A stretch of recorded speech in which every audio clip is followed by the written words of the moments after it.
बिस्मिल्लाहिर्रहमानिर्रहीम, अस्सलाम वालेकुम टू ऑल ऑफ यू। इस बार दो टर्म्स की हमारे पास अलजेब्रिक एक्सप्रेशंस हैं। Again the purpose is of factorisation और यहाँ दो टर्म्स आप देख सकते हैं, दोनों ही परफेक्ट क्यूब हैं। मतलब आप दोनों को किस में लिख सकते हैं? होल क्यूब में लिख सकते हैं। मगर याद रखिएगा, चाहे हम दो टर्म्स को होल क्यूब में लिख सकते हो या होल स्क्वायर में, दो टर्म्स हो या तीन टर्म्स हो, हम सबसे पहले ये देखते हैं कि कुछ कॉमन तो नहीं आ रहा। तो आप यहाँ देख सकते हैं कुछ भी कॉमन नहीं। अब जब कुछ भी कॉमन नहीं और साफ दिख रहा है कि दोनों होल क्यूब हैं, तो इसका मतलब हम ये वाला फॉर्मूला लगाने जा रहे हैं, a cube plus b cube. a cube plus b cube बराबर होता है a plus b a square minus ab plus b square. याद रखिएगा प्लस के फॉर्मूले में जो पहला ब्रैकेट है उसमें तो प्लस ही है, मगर दूसरे ब्रैकेट की मिडिल टर्म किसमें है? माइनस में है। ये बात आपने हमेशा याद रखनी है। तो यहाँ इसका मतलब क्या हुआ कि सिंपल हम इन दोनों टर्म्स को होल क्यूब में लिखेंगे और जब होल क्यूब में लिख लेंगे तो a cube plus b cube की फॉर्म में आ जाएगा।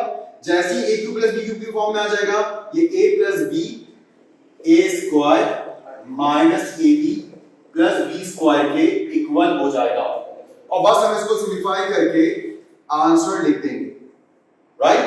तो अब आप देख सकते हैं हम x को किसका क्यूब लिख सकते हैं? x क्यूब को x का 8 की जगह 2 आएगा क्योंकि 2 का क्यूब 8 होता है, y क्यूब की जगह y आएगा। अब हमें पता चल गया कि a का रूल x के पास है यहाँ और b की जगह किसने ली हुई है? b की जगह 2y ने ली हुई है। तो फॉर्मूले में भी जहां-जहां a आ रहा है वहां x आएगा और जहां-जहां b आता है वहां 2y आएगा। तो ये रहा x, ये 2y, फिर x 2y 2y और फिर ये बराबर किसके हो गया?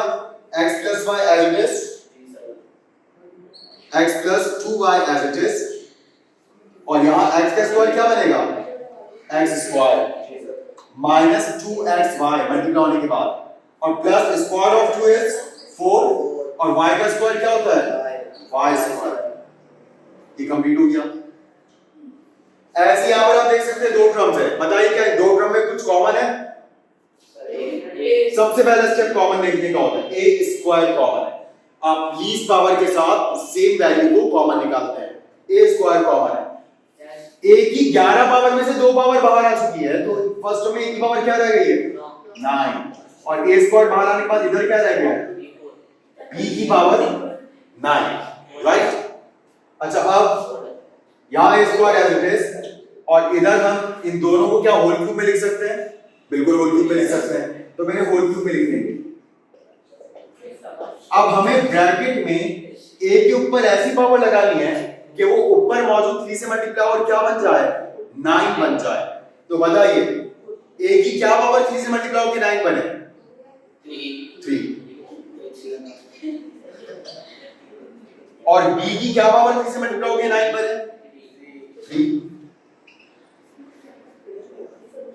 तो यहाँ a स्क्वायर और अब यहाँ a cube plus b cube का फॉर्मूला अप्लाई करेंगे। a cube plus b cube का फॉर्मूला किसके इक्वल होता है? a plus b a square minus ab plus b square.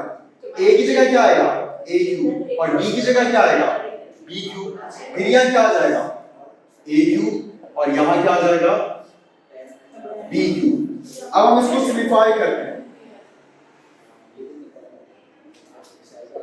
तो देखिए ये a square as it is और इधर क्या हम a cube plus b cube का फॉर्मूला लगा सकते हैं क्योंकि तो ऑलरेडी बिल्कुल फॉर्मूला फॉर्म में लिखा हुआ है और हम जानते हैं a cube plus b cube किसके इक्वल होता है?